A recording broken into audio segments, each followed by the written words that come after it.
Hello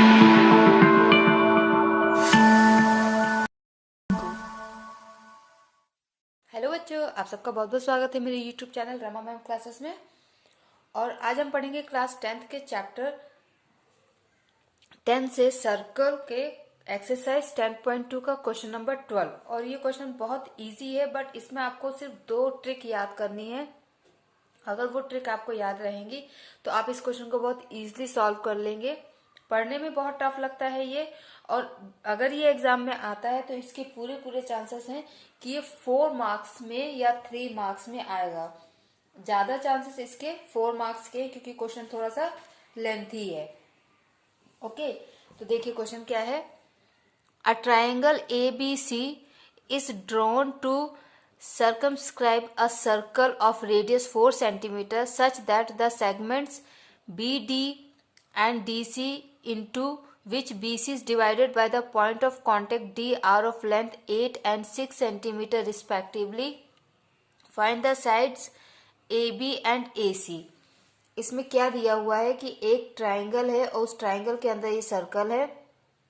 अब इस triangle का ये जो साइड है सी बी जो साइड इसका पॉइंट ऑफ कांटेक्ट डी, तो सी डी 6 सेंटीमीटर है और डी भी 8 सेंटीमीटर है। इसमें सर्कल का रेडियस भी दिया हुआ है, तो ओ डी आपका 4 सेंटीमीटर होगा। आपको कैलकुलेट करना है कि ए सी और ए बी क्या है। ओके, क्वेश्चन आपको क्लियर हुआ। अब हम इसका आंसर निकालते हैं। ओके, तो देखिए पहले भी जैसे मैंने आपको कहा है कि कंस्ट्रक्शन के अलावा जो भी आपके डायग्राम्स होते हैं आप उसको फ्री हैंड बना सकते हैं। बस थोड़ा कोशिश कीजिए कि थोड़ा अच्छा ही बन जाए। और इससे होता क्या है कि आपका जो टाइम होता है स्केल पेंसिल से बनाने में, जो टाइम आपका यूज होता है एक्स्ट्रा टाइम, वो टाइम आपका बच जाता है, क्योंकि एग्जाम में आपको टाइम बचाना बहुत जरूरी होता है। ठीक है, तो ये हमने फिगर बना लिया है। ओके, जो हमको बुक में दिया था उसके अकॉर्डिंग हम इसकी नेमिंग कर देते हैं ए बी, बी यहाँ पर है सी। ठीक है, और ये हो गया ओ, पॉइंट ऑफ कांटेक्ट डी। इतना सिर्फ हमको गिवन है। ये 6 सेंटीमीटर है और ये 8 सेंटीमीटर है। ठीक है, तो हमें गिवन क्या है, given CD is equal to 6 centimetre and DB is equal to 8 centimetre. ठीक है, अब हम इसमें थोड़ा सा कंस्ट्रक्शन करते हैं। कंस्ट्रक्शन क्या होगा, draw a perpendicular from O on AC and on AB। और ये जो परपेंडिकुलर होगा ये एक्चुअली में क्या होगा, सर्कल का रेडियस होगा। ठीक है, और रेडियस भी हमको 4 सेंटीमीटर दिया हुआ है। ये रेडियस का होगा 4 सेंटीमीटर दिया हुआ है। ठीक है, अब देखिए क्या है कि जो रेडियस होता है वो टेंजेंट पे परपेंडिकुलर ही होता है, इसलिए हमने लिखा कि ड्रॉ परपेंडिकुलर। ठीक है, तो ये सब क्या है 90 डिग्री है। ओके, अब जो मैंने आपको हिंट वाली बात की थी, तो इस क्वेश्चन में सिर्फ आपको 2 चीजें ध्यान रखनी है। अगर वो 2 चीजें आप ध्यान रखोगे या याद रखोगे तो आप इस क्वेश्चन को बहुत इजीली कर पाओगे। आपको फर्स्ट ये कि इस क्वेश्चन के लिए आपको हीरोन्स फॉर्मूला यूज करना है। ठीक है, कौन सा फॉर्मूला यूज करना है, हीरोन्स फॉर्मूला, जो आपने क्लास 9th में पढ़ा है एरिया ऑफ ट्राइंगल निकालने के लिए। ठीक है, और दूसरी बात जो आपको याद करनी है वो ये कि आपको हीरोन्स फॉर्मूला से जो आप एरिया निकालोगे ट्राइंगल का, और नॉर्मल जो ट्राइंगल का एरिया का फॉर्मूला होता है हाफ बेस इनटू हाइट, उससे आप एरिया निकालोगे और दोनों को इक्वल प्रूफ कर दोगे। यहाँ पे हम थोड़ा सा और ये लिखेंगे, जॉइन ओ सी ओ बी ओ ए, इनको आप जोड़ दीजिए। ठीक है, अब ऐसा हम क्यों कर रहे हैं, ऐसा हम इसलिए करेंगे क्योंकि ये जो ट्राइंगल आपके बनेंगे, triangle COB, BOA and AOC, इन तीनों ट्राइंगल के हम अलग अलग एरिया निकालेंगे। और तीनों को फिर ऐड कर देंगे तो फुल ट्राइंगल का एरिया हो जाएगा। और हीरोन्स फॉर्मूला से जब हम ट्राइंगल का एरिया निकालेंगे, दोनों को इक्वल जब पुट करेंगे तो उससे आपकी वैल्यू निकलेगी। ठीक है, अब हम इन ट्राइंगल्स का अलग अलग एरिया क्यों निकाल रहे हैं, क्योंकि इस वाले ट्राइंगल में हमको ये बेस हो जाएगा और ये हाइट हो जाएगी, परपेंडिकुलर इसलिए हाइट हो जाएगी। सिमिलरली ये बेस होगा और ये हाइट हो जाएगी, ये बेस होगा और ये हाइट होगी। अब आप कहेंगे कि हमारे पास ये बेस और ये हाइट तो है बट इन दोनों का नहीं है, तो देखिए हाइट तो इसमें भी 4 होगी, इसमें भी 4 होगी क्योंकि रेडियस है। ठीक है, अच्छा इसकी हमने नेमिंग नहीं की, हम इसको दे देते हैं ई और इसको एफ। क्लियर, जब हमने परपेंडिकुलर बनाया उसमें हमने इनका नाम दे दिया है। अब आपको क्या करना है, आपको यहाँ पे सपोज करके चलना है। ठीक है, हम लेके चलेंगे let A F is equal to X. A F कितना है, ए एक्स, और ए एफ जो है वो ए ई के बराबर होगा क्योंकि वो टेंजेंट है, दोनों बाहर एक सिमिलर पॉइंट से टेंजेंट है। इसलिए क्या होगा कि ये हमारा x हो गया और ये हमारा x हो गया। ठीक है, और ये हमारा 6 सेंटीमीटर होगा, ये हमारा 8 सेंटीमीटर होगा। ये इसलिए होगा क्योंकि ये दोनों टेंजेंट हैं। ठीक है, सी डी और सी एफ टेंजेंट है एक बाहर वाले पॉइंट से, और बाहर वाले एक पॉइंट से सेम सर्कल पे जो टेंजेंट होते हैं वो इक्वल होते हैं, इसलिए ये भी 6 है, ये भी 6 है, और ये 8 है और ये 8 है। क्लियर, इतना आपको क्लियर हो गया। ओके, अब हम लिखेंगे कि हम इसको कैसे कैलकुलेट करेंगे। तो देखिए ए बी आपका हो जाएगा x प्लस 8। ओके, ए सी हो जाएगा x प्लस 6। ठीक है, सेंटीमीटर। अब यहाँ पे हम लिखेंगे A F is equal to A E, C F is equal to C D and D B is equal to B E. ऐसा क्यों है, length of the tangent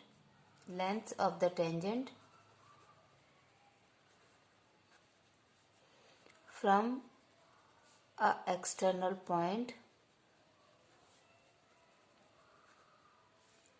are equal. ठीक है, लेंथ ऑफ द टेंजेंट जो होती है वो equal होती है एक बाहरी पॉइंट से। ठीक है, इसलिए ये होगा। अब हम बाय हीरोन्स फॉर्मूला हम इसका एरिया निकालते हैं, bye Heron's formula.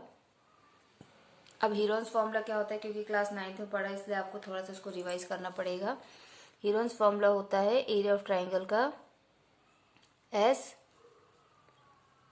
Minus A, S minus B, S minus C का रूट। ये एरिया ऑफ ट्राइंगल होता है बाय हीरोन्स फॉर्मूला, जिसमें एस होता है पेरीमीटर और ए बी सी होती है साइड।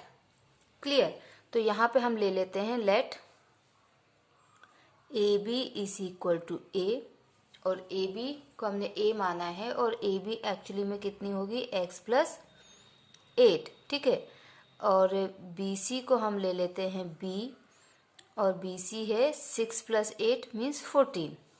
ओके, और ए सी को हम ले लेते हैं c, जिसमें ए सी हमारे पास है x प्लस 6। तो ये हमने 3 साइड कंसिडर कर ली ए बी सी। अब हम निकालते हैं एस कैसे निकालते हैं, a plus B plus C upon 2। Okay, तो a क्या है, x प्लस 8, b है 14 और c है x plus 6 whole upon 2। Clear, so s equal to x plus X 2x, और ये हो जाएगा ये 8 प्लस 6 भी 14 और 14 प्लस 14 28 अपॉन 2। हम 2 कॉमन ले लेते तो बचेगा x प्लस 14 अपॉन 2, 2 से 2 कैंसिल, तो s की वैल्यू आएगी x प्लस 14। ठीक है, s की वैल्यू क्या हो गई, x प्लस 14। ओके, अब हम हीरोन्स फॉर्मूला में ये वैल्यूज पुट करेंगे और एरिया ऑफ ट्राइंगल निकालेंगे। ठीक है, तो एरिया ऑफ ट्राइंगल क्या होगा, under root S minus A, S minus B और एस माइनस सी। यहाँ पे हमारे लिए थोड़ा सा और इजी हो जाएगा अगर हम पहले से ही s माइनस ए की वैल्यू निकाल लें। s क्या है, x प्लस 14 और a क्या है, x plus 8। So s minus A is equal to x plus 14 minus x minus 8। x से x कैंसिल, ठीक है, और 14 माइनस 8 कितना हो जाएगा, 6। तो s माइनस ए की वैल्यू कितनी आई, 6। अब हम निकालते हैं x माइनस बी।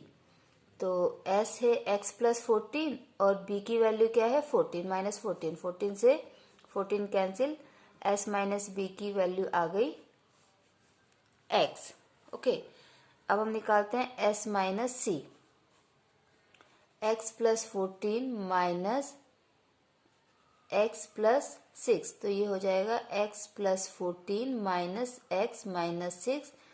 x से x कैंसिल, ये x से x कैंसिल इसलिए हो रहा है क्योंकि एक माइनस में है एक प्लस में है, तो ये कितना हो जाएगा, 14 माइनस 6 8। तो s माइनस सी कितना आ गया, 8।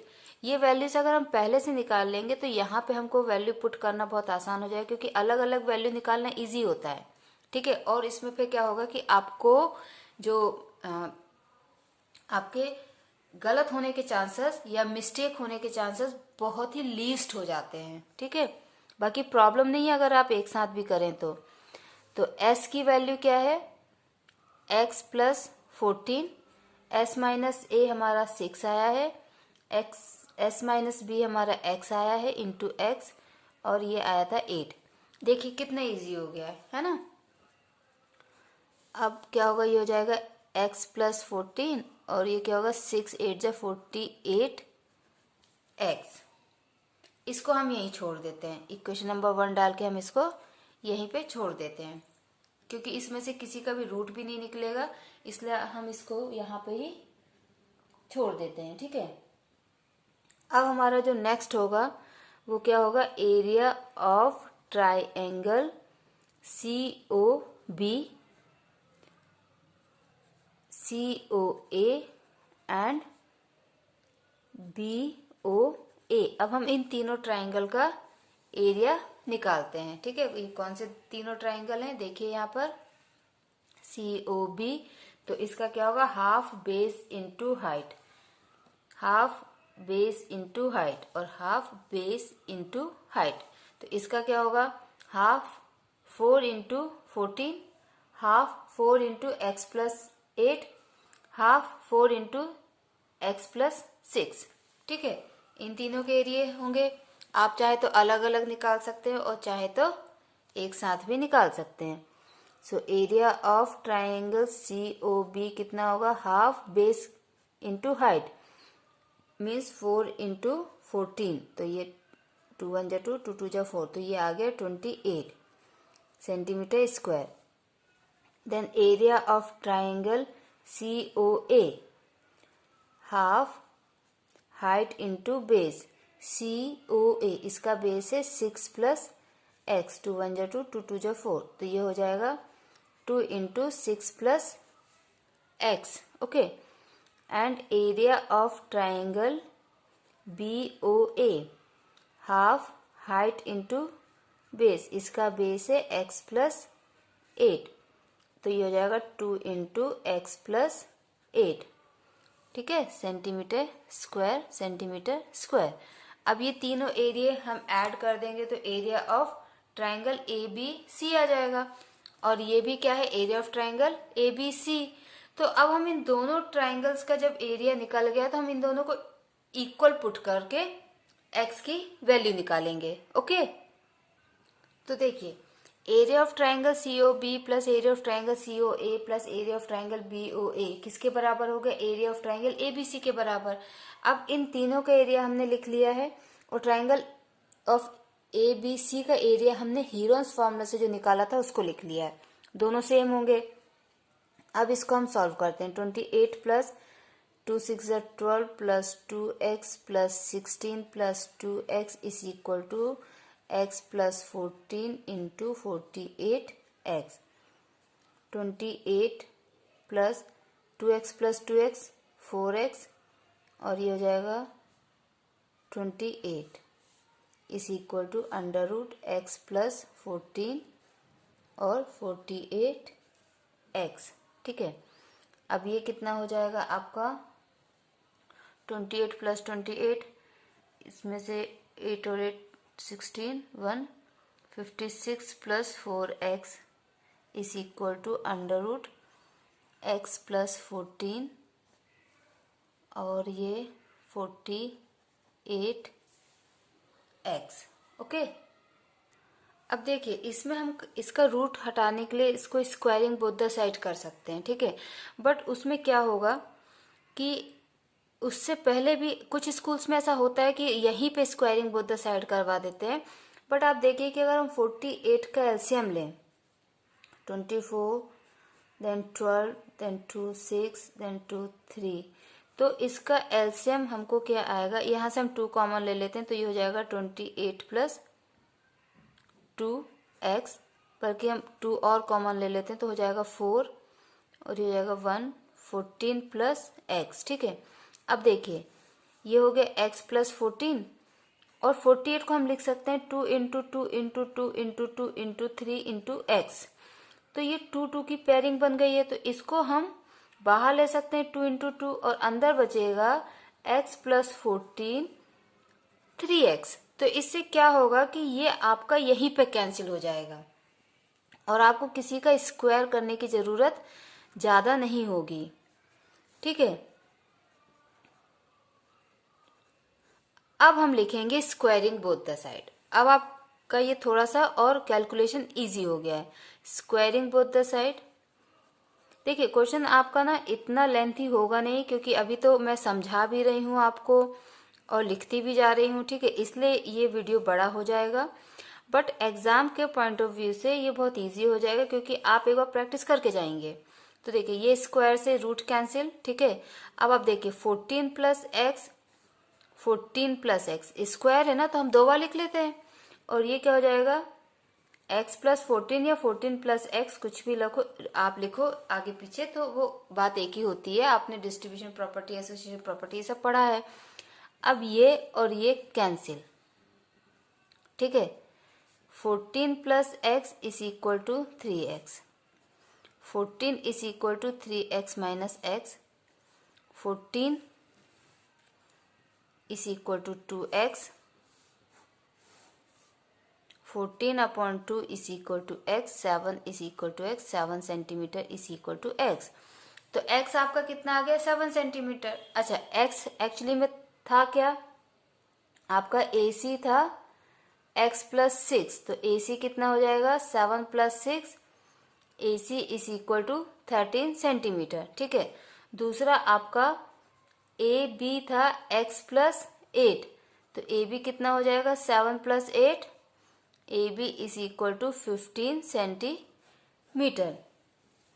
ओके, अगर आप इसको इस तरीके से नहीं करते, यहाँ पे ये कॉमन नहीं लेते, 48 को आप ऐसे नहीं लेते और 4 कॉमन नहीं लेते, तो आपकी लास्ट में एक क्वाड्रेटिक इक्वेशन बनती।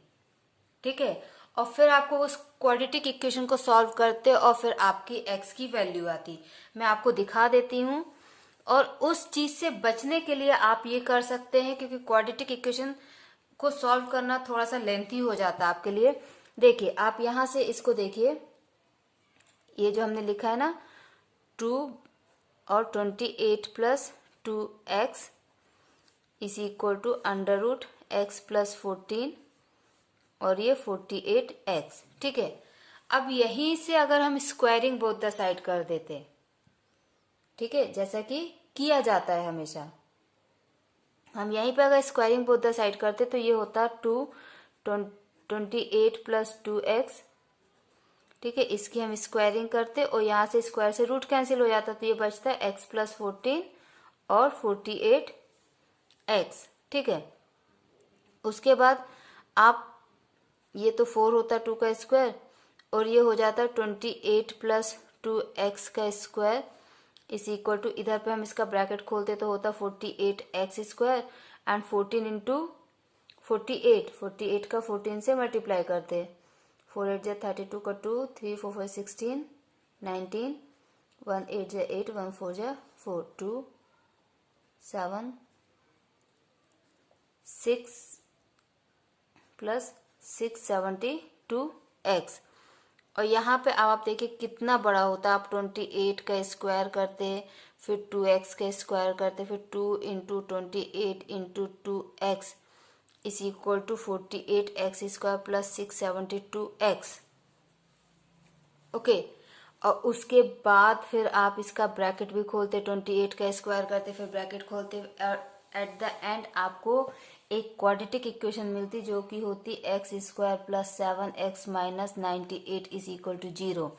और इस क्वाड्रेटिक इक्वेशन को फिर आप सॉल्व करते, इस क्वाड्रेटिक इक्वेशन को आप सॉल्व करते हो, वहां से आपको x की वैल्यू, 2x की वैल्यू आपको मिलती, एक 7 मिलती और एक माइनस 14 मिलती। ठीक है, और फिर आप बोलते कि ये लेंथ नेगेटिव नहीं हो सकती, इसलिए आप इसको सेलेक्ट करते। इतने लंबे प्रोसीजर से बचने के लिए बेटर है कि आप यहीं से कॉमन लेना स्टार्ट कर दें, कैंसिल करना स्टार्ट कर दें। ना कोई क्वाड्रेटिक इक्वेशन बनेगी, ना कोई नेगेटिव वैल्यू आएगी, आपको डायरेक्ट आंसर मिल जाएगा। ओके बच्चों, बहुत इजी क्वेश्चन है, बस आपको स्टेप बाय स्टेप सॉल्व करते जाना है, पढ़ते जाना है, और कोई भी डाउट हो तो कमेंट सेक्शन में मुझे बताना है। ओके बच्चों, थैंक यू, टेक केयर।